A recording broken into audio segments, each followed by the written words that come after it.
Hi, and welcome to Chamber Chat via Zoom. I'm 𝗨𝗵𝗺𝗺𝗃, President of the Greater Lowell Chamber of Commerce. I'm so excited to have one of our newest members on with us today. I have the 𝗨𝗀𝗵 House. And joining us, we have Maria Kruger-Capone, from Executive Director of 𝗨𝗀𝗵 House. And she's going to introduce herself quickly, and then Karine and Sarah will do the same. Great. Thanks, Danielle, and thanks for having us on today. We're really excited to be members of the Chamber of Commerce.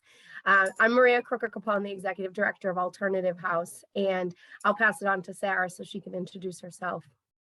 I'm Sarah Anderson, and thank you, Danielle. I am the Director of Programs and Operations for 𝗨𝗀𝗵 House.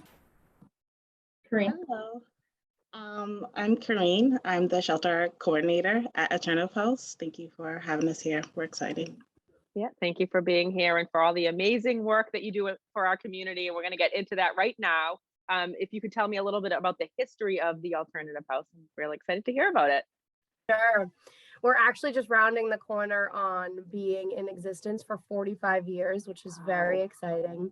𝗨𝗨𝗵 House was founded in 1978 by a group of volunteers who really wanted to not only join the national battered women's movement that was happening across the country, but also to work to end domestic violence in Lowell, what they were seeing rise. So it was all volunteer led in the beginning. There was homes that people would open up for survivors of domestic violence to flee to. So basically, if you had an extra bed or a couch in your house, they were coming there.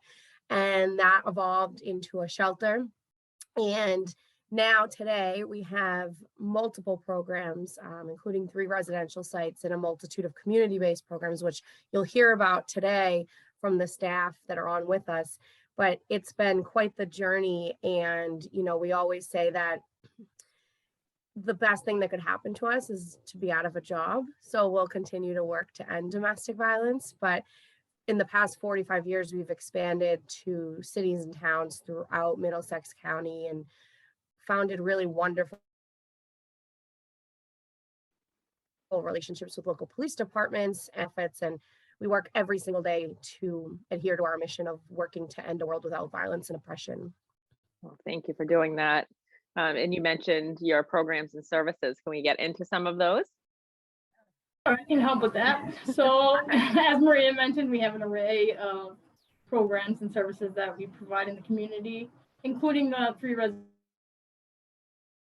residential and also some legal advocacy.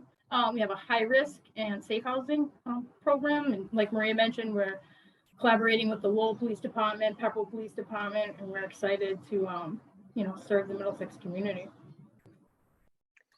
How does someone get in touch with 𝗨𝗀𝗵 House? So anyone who's looking for services for survivors of domestic violence can, either it's for yourself or a family member or for a friend, they can reach us at our 24-hour hotline, which is, the number is 978-454-1436. This is 365 days a year, either if it's a weekend, a holiday, or the middle of the night, anyone can contact us. No one has to hold. There's always a live person on the other side of the phone. Within seconds, you can reach an advocate. We also have our webpage at 𝗨𝗀𝗵-house.org, where you can find many of our services posted online as well. And we do have links to our email, info@𝗨𝗨𝗵-house.org. And we have a link to our Facebook and Instagram. So if you're looking for more information, want to find out about events in the community, we post and update that as well. We do have a community team that goes out in the community, puts flyers up with our tabs and numbers. If you want to give it to a friend, put it in your pocket, you can always find us either Instagram, our hotline, or our webpage. That's incredible that you're 24/7, 365 days a year. Yeah, it's one of the things we really pride ourselves on. And all of the staff at 𝗨𝗀𝗵 House are certified domestic violence counselors under Mass state law, which gives us privilege and really the ability to assure someone that we're working with that what they tell us is confidential. So, you know, that's very important. And speaking of confidentiality, all of our services are free and confidential. Wow. So it's not only just survivors that are calling us or reaching out, it's family members, it's friends, it's community partners, a worried teacher. And sometimes they're not comfortable giving their name and they just want to ask for advice. And that's totally okay. No one has to give their name or any identifying information if they reach out for help. So, but we do, if they are open to that, like Sarah had mentioned, have multiple services in the community. The Legal Advocacy Project, we can provide court accompaniment, or we have support groups that are both virtual and in person. Wow. And so, we really try and meet survivors where they're at. So at any stage in a relationship, whether it's if you're thinking about leaving or you just want some support during a relationship, or you are leaving, which can be the most dangerous time for a survivor.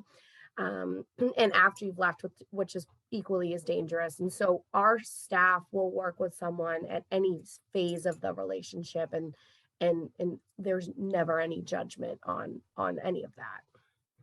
It's amazing. And I'm sure that the first touch point is really vital, right? Because someone's actually taking that leap and that risk to reach out and talk to somebody. Absolutely. And that's why we found that our high risk programs are so important, because we've trained multiple area police departments on conducting on-scene risk assessment. And research has shown that the sooner you put a survivor in touch with a domestic violence advocate, the more likely they are going to be to receive services or accept services. So that immediate connection that we're getting on our hotline from a crime scene has proved to be life-saving, really. So we've touched upon this a little bit, but could you tell me more about who the Alternative House serves? So, we serve everyone, to say it loosely, right? There's no demographic, there's no gender, there's no discrimination. We serve family members, we serve the person themselves trying to flee or need support on our hotline, but we really try to be all inclusive with our services for everyone. There's no call that we wouldn't take at any time. So how can we keep up with what's going on at the Alternative House? I always tell people, go to social media, because you do such a great job with that. Corinne, you want to reiterate a little bit of that? Yes, on our webpage at alternative-house.org, we do have a link at the bottom of our Instagram that you can just click it, it just pops right up, and our Facebook that we're always updating as well. Yeah, and you can subscribe to our mailing list on our website as well, but I would definitely say social media has been our biggest method of communication lately, though, we do send out occasional newsletters from our website mailing list. I just want to give a quick shout out to our administrative assistant, Susan, who answers our phones and our doors. She's always happy to chat with anyone, answer any questions. She is phenomenal. And I don't know what we would do without her. So you can always just call, and people a lot of times have questions about donations and where they can drop things off. And we're always happy to take donations, and Susan coordinates all of that. So you can give us a call and ask for her, and she usually has all the up-to-date information, usually more than I do. I'm glad that you mentioned the donation piece too, because I was going to say, you said that all of your services are free. So if somebody is watching this and this is resonating with them and they want to make a donation, you are a nonprofit and you will take donations gladly. Absolutely. There's many ways to donate. On our website, you can donate directly via PayPal or with a credit card. And we also have our P.O. box number listed if there is something that you would like to mail us. We also on our website have a very active Amazon wish list. So you can go on and purchase something that we really need for one of our families, and it'll be shipped directly to us. And additionally, we also welcome people who might want to donate their time to help or to answer hotlines or work in one of our after school programs. And so, there's Corinne had mentioned the info email. It's also listed on the website, so someone can just submit a question to that, and we'll get back to them. It's a very quick turnaround. Excellent. Is there anything else that you'd like the viewers to know about Alternative House?